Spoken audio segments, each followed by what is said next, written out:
조이제 선생은 꼼꼼했다. 각지에 있는 야사들을 모아 비교 분석하며 최대한 많은 내용들을 체계에 담으려 노력했다.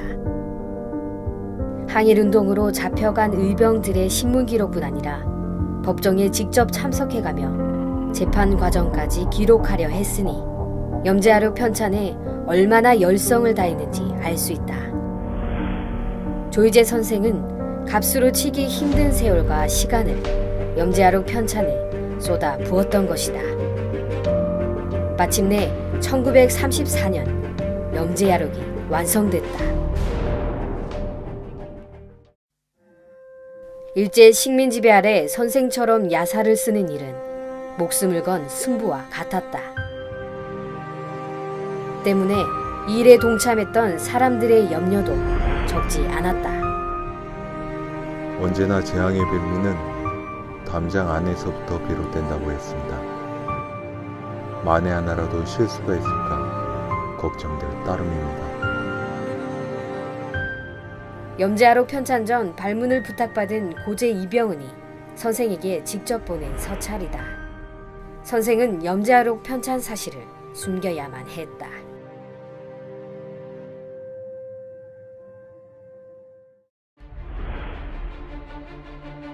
그러나 1938년 겨울 염제아록 편찬 사실이 발각된다.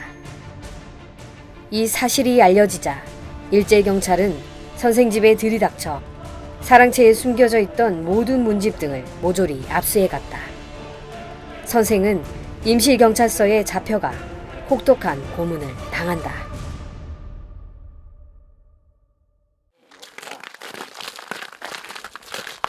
임실경찰서에서 멋진 고문을 받았어. 그러다가 저 고문을 받고 이제 다 죽은 게 경찰서에서 일본 놈들이 내 휘말로 때 던져버렸어. 한쪽으로 다 던져버렸어. 덮어놓다 하고 그냥 저기 한 게 그 바로 경찰서 옆에 머슴요.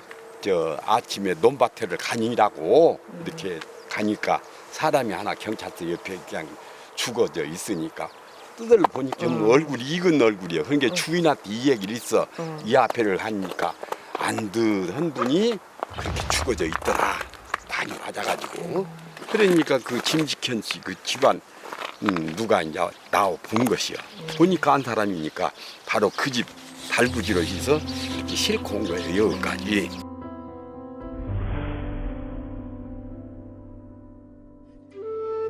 구금을 당해 매서운 바람과 눈보라를 맞아 쇠한 몰골의 늙은 몸이 고슴도치와 거북이처럼 오그라들었다. 다른 이들은 그 혹독함을 견디기 어려웠는데 오직 조이제님만은 눈밭의 푸른 솔처럼 분기탱천하며 늠름한 모습이었다. 여러 남짓 옥고를 치르면서 억울한 심정이 더욱 깊어져 결국 병이 되어 목숨이 거의 끊어질 뻔했다. 한 일주일 동안 집에 있는 동안에 좀 몸이 이제 어느 정도 저기가 정신이 돌아왔는데 또 이제 데리러 왔어. 이제 또 고문을 하려고 살았으니까 또 가서 고문을 해야지. 어? 그래서 데리러 오니 따뜻하게 갈아입고 그러고 나가려니까 조금만 기다리려고 그래 놓고 자기가 간직했던 그 독약을 먹고 그 약을 먹고 돌아가신 것이요.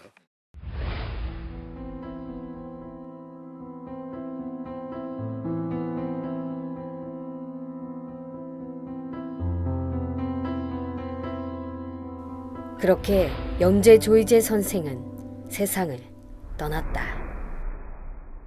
선생의 죽음과 함께 염제아록의 행방도 희미해져 갔다.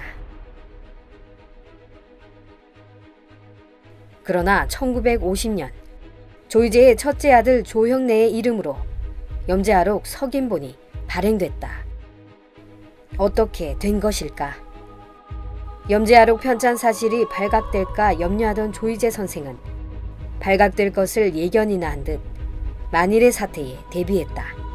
책 표지를 염제아록이 아닌 덕전수록이라 지었고 책은 괴짝에 넣어 땅속에 묻어뒀던 것이다.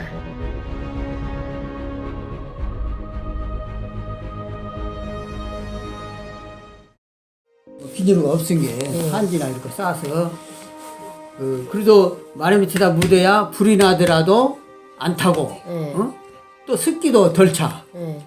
안전하기는 그가 낫다 해서 말의 밑에다 한 것이에요. 그 염제로 야록 한 권도 작은아버지한테 책을 한 권 준 거예요. 족한 게.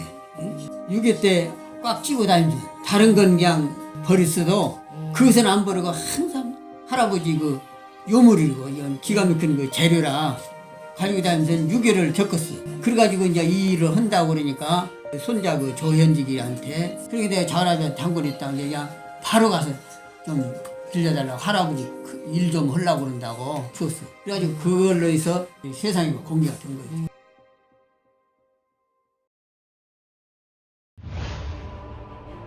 염제아록은 1895년 을미사변과 의병활동, 1905년 을사늑약의 전말, 1907년 최익현, 안중근, 임병찬, 기우만 등 애국지사들의 전기, 1918년까지 애국투사들의 절의 실적을 기록하고 있다. 그러나 1950년 석인본으로 발행된 염제아록은 집필된 지 50년이 지나도록 빛을 보지 못했다. 집필자인 조이제 선생 역시 사람들에게는 낯선 이름일 것이다. 어쩌면 잊혀질 수밖에 없었던 인물이었을지도 모른다. 그러나 선생의 딸인 조금숙 여사의 끊임없는 노력으로 마침내 2016년 독립운동가로 세상에 알려지게 됐다. 2016년 1월 28일 임실군청 독립운동가 조이제 선생의 공은 학술 강연이 열렸다. 그곳에서 조이제 선생의 후손들을 만날 수 있었다. 옥살이 한데 이제 그런 데 가서 기록을 다 해갖고 오셔갖고 우리 그 집에 사랑채가 있거든. 거기다가 책을 다 숨겨놓고 막 그랬는데 그것을 이제 누가 일본 사람한테 그러니까 우리가 듣기에는 고발을 그렇게 해갖고 들었거든. 집안에 그 시기를 해서 일본 놈들이 준 것은 물도 안 자셨대. 없고 절대 안 먹는다고 너희들 건 안 먹는다고 그렇게 들었구나. 이 상투를 끊으라고 했는데 그것도 안 오고 농촌에서 약 같은 거 심어서 팔아서 독립 그 운동했던 가족들한테 다 베풀거든. 이제 다 가시고 안 계시지만 그때는 부모님이 그래도 좀 오래 사실 줄 알았더니 그래가지고 나는 90살 살 거다 그러더라고. 그러나 조이제 선생의 딸인 조금숙 여사는 보이지 않았다. 지난 4일 갑작스런 뇌출혈로 세상을 떠난 것이다. 조이제 선생의 행적들을 모아 마침내 독립운동가로 이름을 올린 조금숙 여사. 그의 노력이 없었다면 우리는 독립운동가 조이제 선생을 만나지 못했을 것이다. 어쩌면 그의 노력 또한 끈질긴 신념으로 염제아록 편찬을 완성한 조이제 선생을 닮아 있었던 것은 아닐까.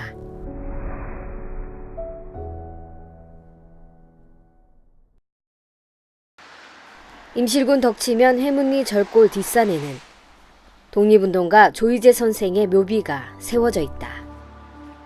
묘비 앞에서 아래를 내려다보면 조이제 선생이 태어난 마을이 한눈에 담긴다. 마치 선생이 이곳 마을을 내려다보고 있는 듯 했다. 자기 살아생전에 파서 그 유골은 그리 보시고 비는 이거 땅에다 묻기도 아깝고 돈 들여서 했는데 그래가지고 지금 이대로 세워놨지 지금. 이 비는 이제 그 셋째 아들이 서들어서 지금은 대전 현충원으로 옮겨져 있다.